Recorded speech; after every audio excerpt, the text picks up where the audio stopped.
What's up guys, welcome back to another video. So in today's video I'm going to be sharing with you how I created this set of Fendi nails. I have had Fendi nails on the brain for absolutely ages, but I wanted to do something a little bit different than what everyone else was doing. So I was inspired by Fendi's Monster collection and also the gold tones and the yellow tones that they have in some of their handbags. So if you guys would like to see how I did this slightly odd set of nails, I had so much fun filming these and I just wanted to share them with you guys. So if you would like to see a tutorial start to finish, then just keep on watching. So guys, diving right in with this slightly odd nail tutorial. Even by my standards, I'm not going to lie, this one is a bit out there, but I thought I would film it anyway because I had such fun doing it for you guys. So as you can see, I'm using my flexi hand today. I've already popped in my nail tips, I have refined the end so I have a really nice pointed stiletto, and I'm now going in with my base colours. So for the pointer nail, I'm only using this as a base, so I'm going in with one coat of Gelish structure in covered pink. I haven't used this for an absolute lifetime, but I am still so in love with it. One of my all-time favourite covered pink gels.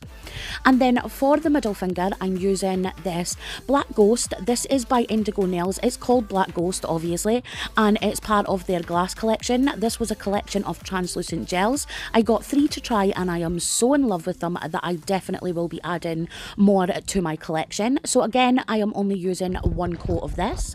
And then the last of my base colours for the ring finger and also the pinky, I'm going in with just one coat again of Kiki London's Blackpool.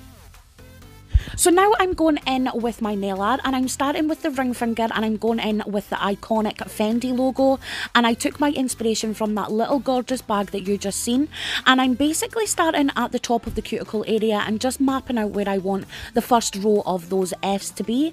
And obviously with this being my very first time doing something like this, they aren't entirely perfect on the first go, so I did have to go over them once or twice and just make sure I got them as close as to the same size as I possibly could, and I did that until I filled the whole entire nail.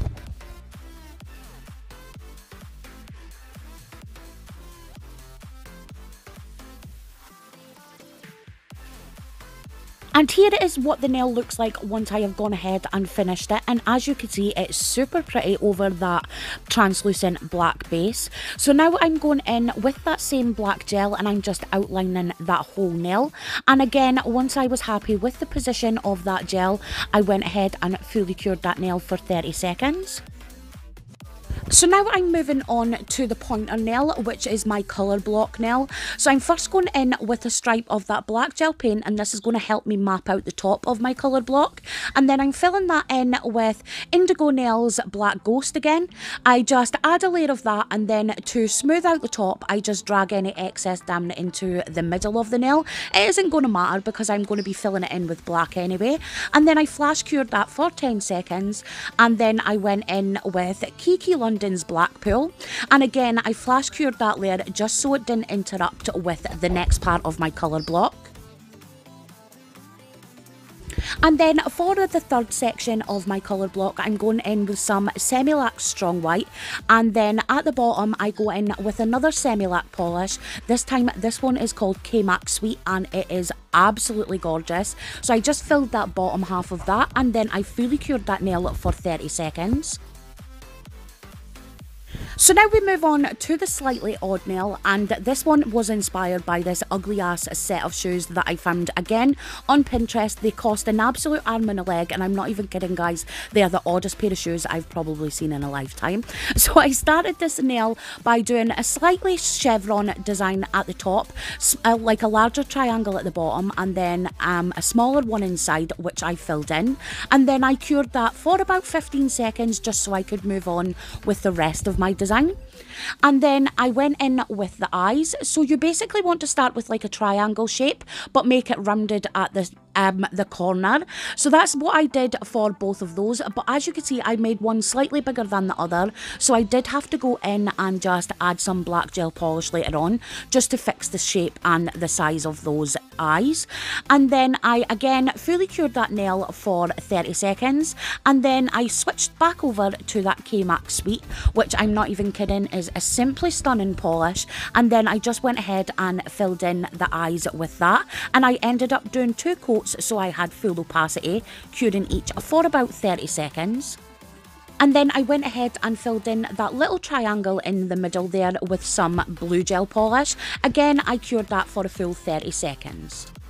So now I'm going to go ahead and do some stamping on the pointer and the pinky, and for that I'm using this ZZ Brands stamping plate that I got from Mundu de Unas, but they are now available on Nail Artisan, so you don't have to wait a long ass time like I did.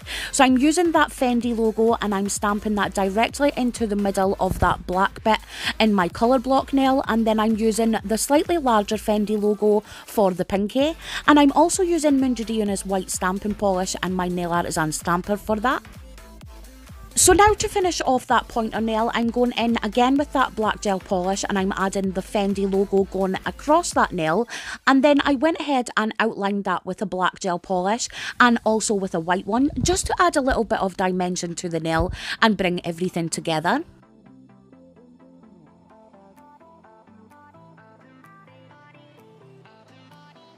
And then when I was happy with the position of all of those lines, I did decide later on to go ahead and add a blue one into where that white gel polish is, and also a black one where I put the yellow, and I thought it just added a little bit more dimension to that nail and matched the bag a little bit better. So when I was happy with that, I top coated that nail completely and then I cured that for 30 seconds, and here is a quick look at what the base of all of my nails look like before I went in and added bling.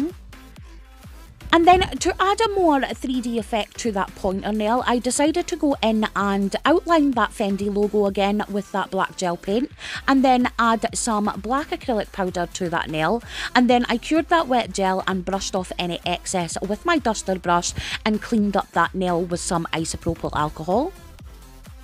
Again, that step is completely optional, but I just thought I added a little bit extra oomph to that nail. So now we're moving on to adding the bling to the nail, and as you can see I'm using a gold chain and I'm also using some gold half frames and also tiny little circle frames. So I'm going in again with that Missu gel. This is an absolutely fabulous product to work with. It's recently new to my stash and I am loving it. So I just added a circle going around that Fendi logo, and then I added those little half frames and joined them together so it was basically like a little circle shape. And then I added some black Swarovski crystals just to where the join meets, so it covered up where those little like that little gap is.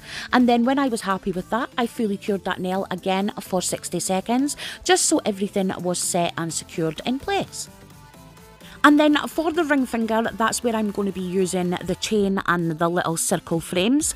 So I first again outlined that nail with that Missu gel. It's a really great high viscosity gel, so the chain absolutely did not go anywhere and it was perfect for that.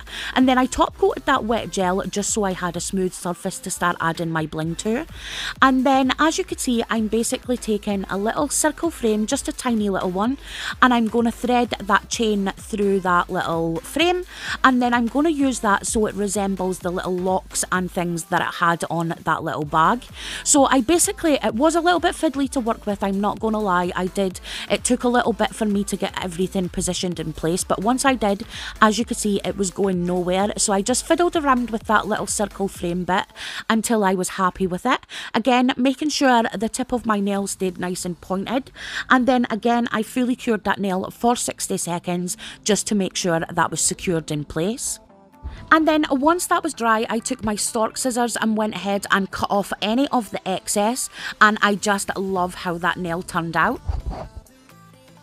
So this is where my nail design took a slight weird twist. I didn't have any red fluff or anything like that around, so I decided to scalp one of my dog's new tennis balls. So I took a little bit of the black fluff and a little bit of the red, and I went ahead and added that to the top of the nail. So I used some Sally's nail glue to secure that, and I just stuck that on and fiddled around with it until it was fully secured to the nail. And I did go in again with another little bit of that glue just to make sure all of that hair was in place, and I must admit I absolutely thought this was adorable. And then when that was fully secured to the nail, I again just took those scissors and I went in and gave him a little bit of a haircut. So I tidied up any of that loose strands until he had a little bit of a mohawk going on. And guys, just how adorable is he? So I totally could have stopped there because let's face it, that nail was crazy enough, but it's me and I had to go ahead and add some more. So I went in with a layer of that Missu gel again, and then I top coated that as I usually do, and I'm now going in with some of these jet crystals. These are actually Swarovski crystals that I got in a mystery box from Blue Street Crystals. So I'm just using my crystal katana and I'm going ahead and completely fill in that whole nail, and then I again cured that for 60 seconds. And here is what my nails look like once they are all complete. And as you can see, for the pinky, I went ahead and just added some spiked Swarovski crystals, also from Blue Street Crystals, to the bottom of the nail. I wasn't happy with the one at the top, so I took it off. And finally guys, this is what my Fendi set looked like once everything was done. And I've got to admit, it was totally out there for even me, but I was so in love with the end results and I thought they matched absolutely perfect with the inspiration pictures. And I really hope you guys enjoyed my take on this Fendi set also. And remember, as always, if you're interested in any of the products that I have used in today's video, I will go ahead and leave the exact names for everything I use linked down below for you guys. And to finish off today's video, if you did enjoy my take on this Fendi set, then please give me a thumbs up. I would totally appreciate it. And if you haven't already, hit that subscribe button and don't forget to click that notifications bell so you will be updated anytime I upload a new video. I would love to have you. And as always guys, thank you so much for watching and I will see you in the next one. Bye!